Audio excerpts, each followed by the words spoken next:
ஓம் முருகா சரணம். வாழ்க வளமுடன். வெற்றிவேல் முருகனுக்கு அரோகரா. இன்றைய நாள் இனிய நாளாக அமைய எல்லாம் வல்ல அப்பன் முருகனின் அருள் எல்லோருக்கும் கிடைக்கப் பெறுக. நாம் வாழும் வாழ்க்கையில் நமக்கு எதுவாக இருந்தாலும் தடைகள் இல்லாமல் உடனே நிறைவேற வேண்டும் என்பதுதான் மனித குணம். ஆனால் இறைவன் குணம் அது போன்று நினைக்க மாட்டான். உடனே கிடைத்து விட்டால் அதனுடைய அருமை தெரியாது என்பதால் பல தடைகளை மற்றவர்கள் மூலம் நிறைவேற்றி இதை இறைவன் வேடிக்கை பார்ப்பான்.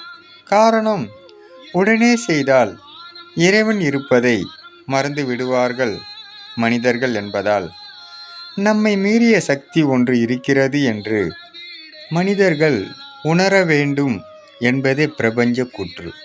அப்பன் முருகன் அவர்களால் சகலமும் பெற்று வளமுடன் நலமுடன் வாழ்க. ஓம் முருகா சரணம். முருகனின் மகன் ரவி முருகன்.